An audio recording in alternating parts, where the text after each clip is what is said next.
lên cách trùng lòng đây cha hả?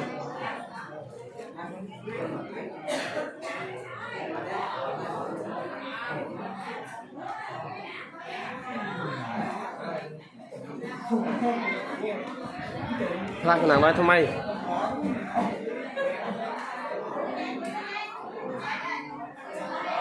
thấy tôi ná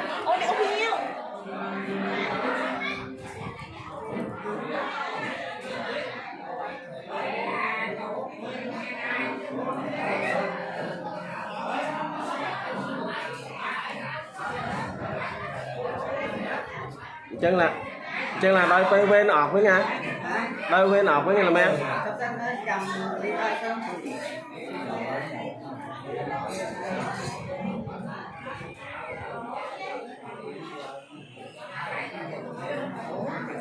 Về đầu thì cả tuần nào ngày chúng ta cùng cư thì đây sẽ là một khoảng ca của hòa mô còn không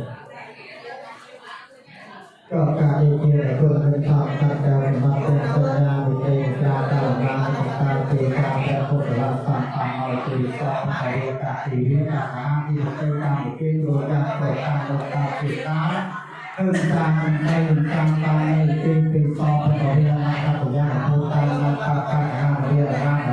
ตั้งเที่ยวเรียนทำร้ายตีการตกตามต่อเรื่อง